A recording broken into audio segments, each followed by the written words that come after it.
Bonjour, je suis Emilia Caudron, docteure en sociologie et actuellement attachée de recherche à l'IRTS, l'Institut régional du travail social PACA-Corse. Je vais vous parler de mon parcours professionnel et de mon travail de thèse.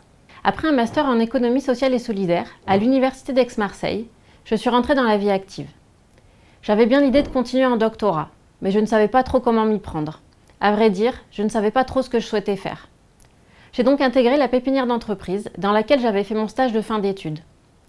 C'est comme ça que je suis entrée dans le secteur de l'accompagnement à l'insertion professionnelle, puisqu'une partie de mon travail consistait à accompagner des demandeurs d'emploi qui avaient pour idée de créer une entreprise.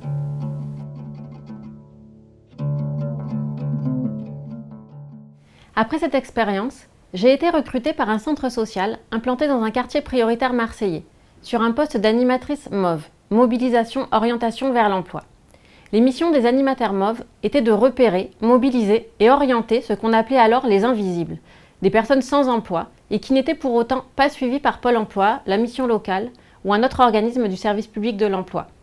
Nous devions les informer de l'existence de ces structures et les orienter vers la plus adaptée à leur situation. Rapidement, j'ai constaté de forts écarts entre les missions qui nous étaient officiellement prescrites et notre travail concret au quotidien. On ne se contentait pas de raccrocher ces personnes, par ailleurs pas si invisibles que ça, au service public de l'emploi, mais on les accompagnait aussi au quotidien dans leur démarche de recherche d'emploi. Voilà le point de départ de ma thèse. L'envie de comprendre ces écarts, et donc aussi ce que je faisais, ce que je produisais en travaillant. Est-ce que je contribuais au contrôle social des chômeurs et des classes populaires? Est-ce que je les aidais à gagner en autonomie, voire en pouvoir d'agir? L'idée de la thèse ne m'ayant jamais vraiment quittée, je me suis dit que c'était le bon moment. Et je me suis mise en recherche d'un directeur de thèse. J'en ai finalement trouvé deux, Éric Verdier et Moustapha Elmiri, tous deux rattachés au laboratoire d'économie et de sociologie du travail, le LEST. Au vu de mon parcours un peu atypique, je n'ai pas candidaté pour l'obtention d'un financement dédié, et j'ai continué à travailler au centre social. Cela m'a permis d'avoir un accès privilégié au terrain d'enquête, mais ça n'a pas toujours été facile. Il a fallu concilier un emploi à temps plein avec la thèse et avec ma vie personnelle et familiale.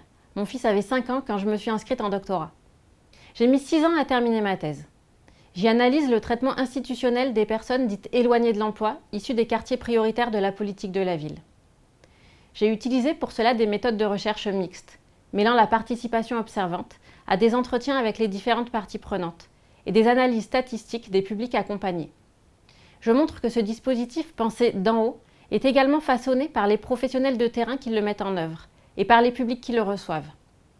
Alors que le dispositif MOV a été initialement pensé comme un moyen de raccrocher les invisibles, il est devenu un dispositif partenarial, où les animateurs MOV, porteurs des valeurs de l'éducation populaire, et les conseillers en insertion du SPE œuvrent à leur niveau à l'extension du droit à un accompagnement plus adapté aux personnes en situation de vulnérabilité.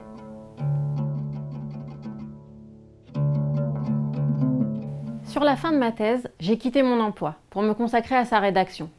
Parallèlement, j'ai été contactée par l'Institut régional du travail social, l'IRTS, pour intervenir auprès de ses étudiants. L'IRTS est une association qui a une mission de service public de formation des travailleurs sociaux.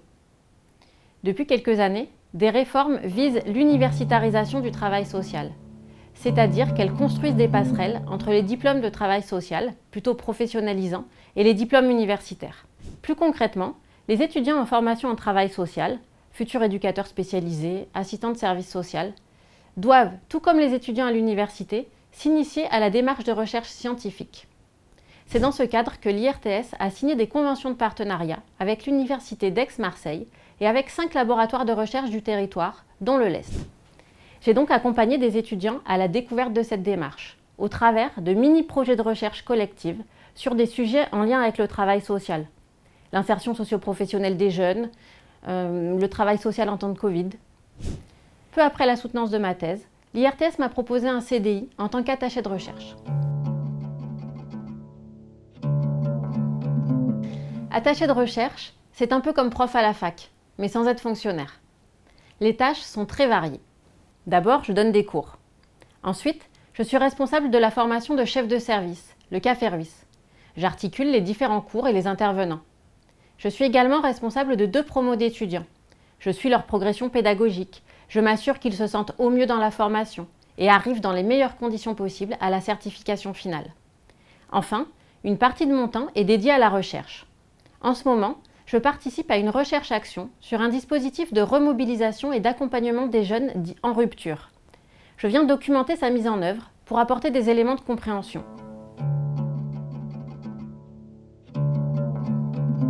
Finalement, à quoi a servi ma thèse? D'abord, et ça me semble essentiel, elle m'a permis de prendre du recul sur ma pratique et donc de devenir, je l'espère, une meilleure professionnelle.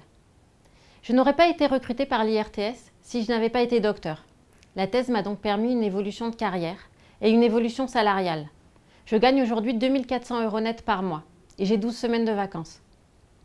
Après 10 ans sur le terrain, j'ai la possibilité de contribuer à la formation des professionnels d'aujourd'hui et de demain.